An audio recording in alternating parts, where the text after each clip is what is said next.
खबर छिंदवाड़ा से है, जहां एक बार फिर कांग्रेस को बड़ा झटका लगा है। आपको बता दें कि कमलनाथ के करीबी कमलेश शाह के बाद महापौर विक्रम अहाके और सभापति प्रमोद शर्मा समेत कई पार्षद और कार्यकर्ताओं ने बीजेपी ज्वाइन कर ली है। इस दौरान अहाके ने कहा कि भगवान राम की प्राण प्रतिष्ठा का आमंत्रण ठुकराया गया था, जिससे वे आहत थे। इसके साथ ही आदिवासियों पर नकुलनाथ की टिप्पणी से भी उन्हें ठेस पहुंची थी। पीएम मोदी की रीति नीति से वो प्रभावित होकर बीजेपी में शामिल हुए हैं। न्यूज आवर से खास बातचीत की, आइए आपको भी सुनवाते हैं उन्होंने क्या कुछ कहा। ऐसा नेतृत्व है जो देश को राष्ट्रवादी विचारधारा की तरफ ले जा रहा है, जो विश्व गुरु और भारत को विकसित करने की बात कर रहा है।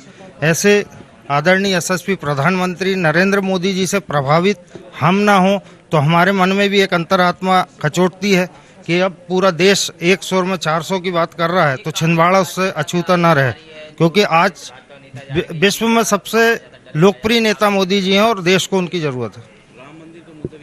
राम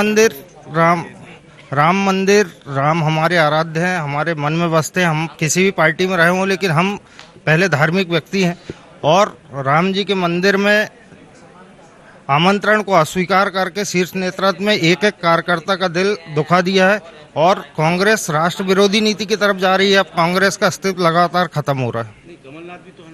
छिंदवाड़ा से कांग्रेस को एक बड़ा झटका लगा है। कमलनाथ नकुलनाथ के करीबी विक्रम अहाके इस समय बीजेपी में शामिल हो गए। हम उनसे ही बात करेंगे। सर, आप कमलनाथ नकुलनाथ की बात छोड़े, आप राहुल गांधी और प्रियंका वाड्रा के भी करीबी माने जाते हैं। ऐसी क्या वजह है कि बीजेपी में शामिल होना पड़ा? देखिए, राम मंदिर जो कि सभी लोगों के आराध्य हैं, जिनको पूजा जाता है और उनका आशीर्वाद सभी को मिलता है। जिस राम मंदिर 5 साल के बाद जो प्रभु श्री राम जी का आगमन अयोध्या में हुआ, उनका मंदिर लोकार्पण हुआ, सभी वर्ग के लोग, सभी समुदाय के लोग और सभी देश और प्रदेश और विदेश की हस्तियां जब वहां पहुंच रही थी, किंतु कांग्रेस के शीर्ष नेतृत्व के द्वारा ऐसे पावन कार्यों पर स्वीकृति नहीं देना और नहीं जाना, ये दुर्भाग्यपूर्ण है। इससे मन व्यथित है। विक्रम अहाके इस बात से भी आहत है कि आदिवासियों के ऊपर गलत टिप्पणी की गई नकुलनाथ द्वारा।